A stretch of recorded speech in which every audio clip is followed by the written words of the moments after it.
Hemos escogido un caso muy fácil y un caso con muchas papeletas de caer en el MIR, ¿vale? Así que yo creo que nada, que os va a ser muy útil, que es lo importante, que no os va a hacer perder el tiempo, sino que va a ser de gran utilidad. Y nada, deciros que a veces es cierto que os encontraréis un poco así, en plan, pero sé que no sé nada, cada día nos mandáis más cosas, estoy agobiado. Esa situación de caos es frecuente que la viváis, pero la verdad es que estad tranquilos, porque al final las cosas salen mejor de lo que parecen siempre, ¿vale? Y nada, deciros que lo más importante es que nada ni nadie os quite la ilusión, ni siquiera el agobio que tengáis o cualquier problema. Se tiene que hacer mínimo para vosotros y a mí eso me lo enseñó este comentario que os pongo aquí en la imagen de Steve Jobs, es un fragmento de su discurso de Stanford y me impactó mucho porque dice algo así que si te pones a pensar en la muerte, todo lo demás no tiene importancia, ¿no? Cualquier problema que para ti era un mundo o que te ahogaba, pues no tiene importancia, ¿no? Entonces, según él, la muerte es el mejor regalo, el mejor invento de la vida, porque saber que vas a morir es lo único que te puede hacer pensar que tienes que disfrutar del día a día, que tienes que arriesgarte, seguir tu corazón, porque solo tienes una oportunidad, solo tienes una vida. Entonces, pues tienes que mojarte como sea, ¿no? Entonces, yo creo que esto, vamos, mi idea de compartirlo con vosotros es que bueno, pues transmitiros un poco que cualquier problema que ahora mismo se os haga un mundo, pues que lo relativicéis y que de verdad tratéis que nada ni nadie os quite esos momentos de felicidad, porque nada merece que algo os quite la felicidad. Y nada, sin más, vamos a pasar con el caso de Geri de hoy. Esto es un varón de 85 años con hipertensión arterial, antecedentes personales de depresión, complejo de demencia Parkinson, para lo que usa bastón, y osteoartrosis. Es casi totalmente dependiente para las actividades de la vida diaria, presenta cuadro de caídas de repetición, y de eso trata este caso, de las caídas de repetición. En esta última caída acude a urgencias por sospecha de rotura de cadera. En la actualidad está tomando enalapril para la tensión, lorazepam para dormir, rivastigmina y levodopa para su Parkinson. Vale, en primer lugar, la primera pregunta, ¿qué factores de riesgo intrínsecos tiene nuestro paciente para dichas caídas de repetición? Pues en primer lugar, que es varón. En segundo lugar, que tiene antecedentes de depresión. En tercer lugar, que tiene demencia Parkinson. Que usa bastón, que tiene osteoartrosis, que es dependiente para las actividades de la vida diaria, que toma varios fármacos, que tiene antecedentes de caídas previas. ¿Y qué otros factores aparte de estos conoces? Pues aparte de la edad avanzada, que sepáis que el ser mujer es factor de riesgo de caídas. En lo que respecta al sexo, las mujeres tienen mayor probabilidad que los hombres de sufrir caídas tanto sin como consecuencias no fatales. En cambio, los hombres sí que es cierto que tienen mayor riesgo de sufrir una caída fatal. Las alteraciones de la marcha, el equilibrio, las caídas previas, el uso de bastón u otras ayudas técnicas. Y la limitación de las actividades de la vida diaria, como tenía nuestro paciente, el déficit de fuerza, el deterioro cognitivo, la depresión, los fármacos, el déficit visual, que tenga problemas visuales, la osteoartrosis y el déficit de vitamina D. O sea que nuestro paciente tenía unas cuantas papeletas. Siguiente pregunta, en lo que respecta a la evaluación general de este paciente, ¿a qué aspectos debes prestar especial atención en estos casos? O sea, para riesgo de caídas. Pues tengo que prestar especial atención a conocer las circunstancias de las caídas, la comorbilidad que tiene ese paciente y luego, muy importante, la exploración física. También valorar siempre, si un paciente viene porque se cae, pues valorarle la marcha del equilibrio, como si un paciente viene por palpitaciones y no le auscultamos el corazón, ¿vale? Entonces, siempre que vengan por caídas hay que valorar la marcha del equilibrio y revisar la medicación, porque a lo mejor tiene medicación muy hipotensora que hace que se caiga, que se le baje la tensión y se caiga por eso, porque tenga hipotensión. En lo que respecta a los fármacos, ¿cuáles deberíamos evitar prescribir en estos pacientes?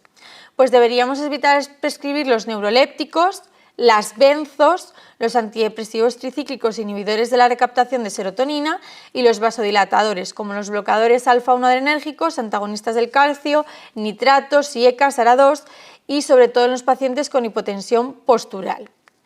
¿Y qué fármacos de nuestro paciente podrían ser responsables de esa caída? Pues en primer lugar el enalapril, porque el enalapril es un hipotensor, el lorazepam, que es un abenzo, ¿vale? O sea que tiene dos fármacos que sí que podrían estar implicados en sus caídas de repetición, ¿vale?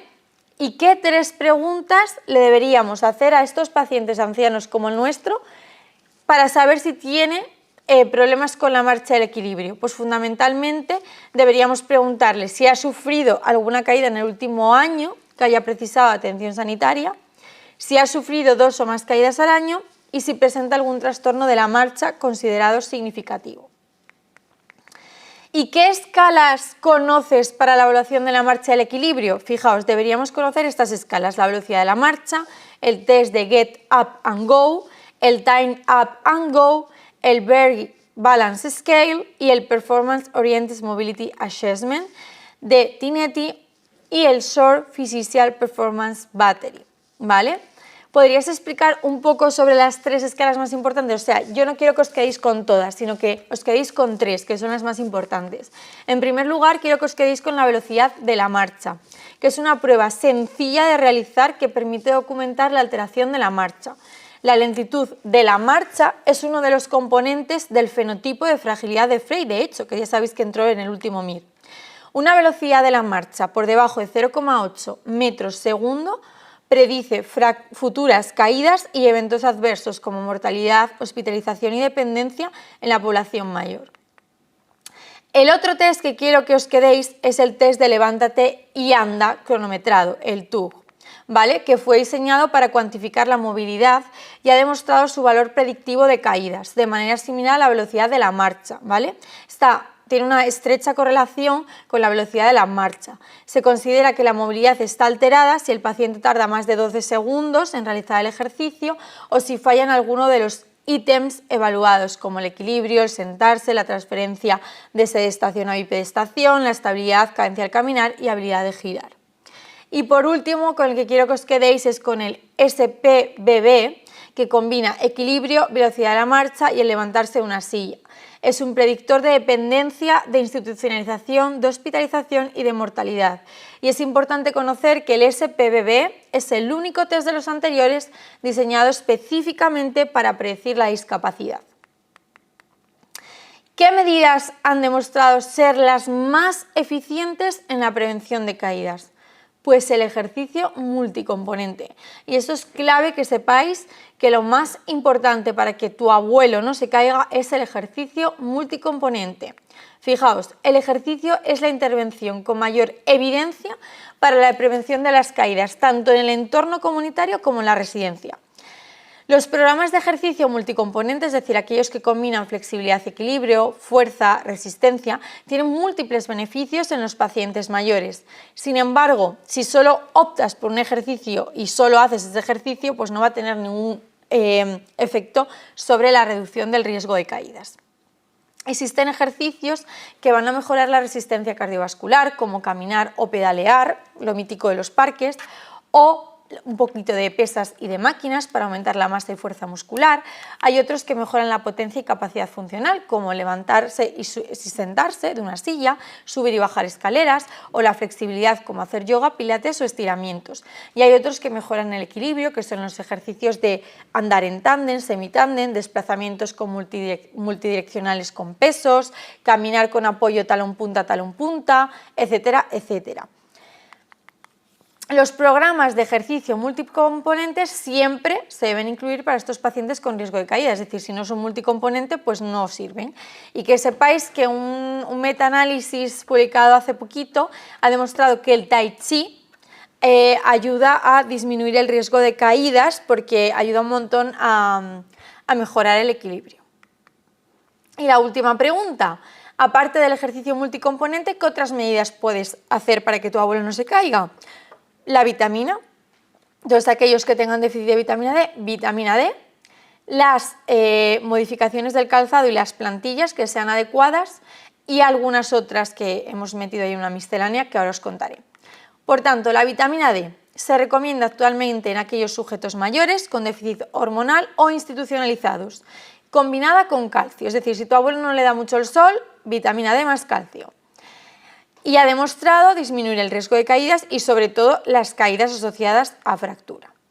Las plantillas, pues las modificaciones del calzado y las plantillas adaptadas, pues sobre todo aquellos a los que le duele al caminar, pues hay datos de que mejora el índice global de caídas. Y luego, ¿qué otras medidas? Pues sobre todo el tratamiento de la hipotensión ortostática en los que la padecen, lo de la implantación de marcapasos si es que se está cayendo por arritmias, la corrección del déficit visual, porque muchos se caen porque se tropiezan, porque no ven bien, el manejo de los problemas de los pies, que tengan callos, que tengan lo que sea, y el tratamiento de la osteoporosis, para que no se caigan y hagan fracturas.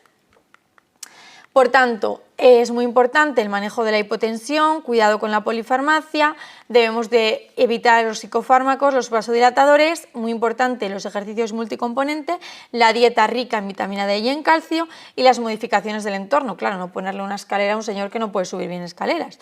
Y en lo que respecta a las ayudas técnicas, lo mejor es el andador con ruedas, es la ayuda más segura.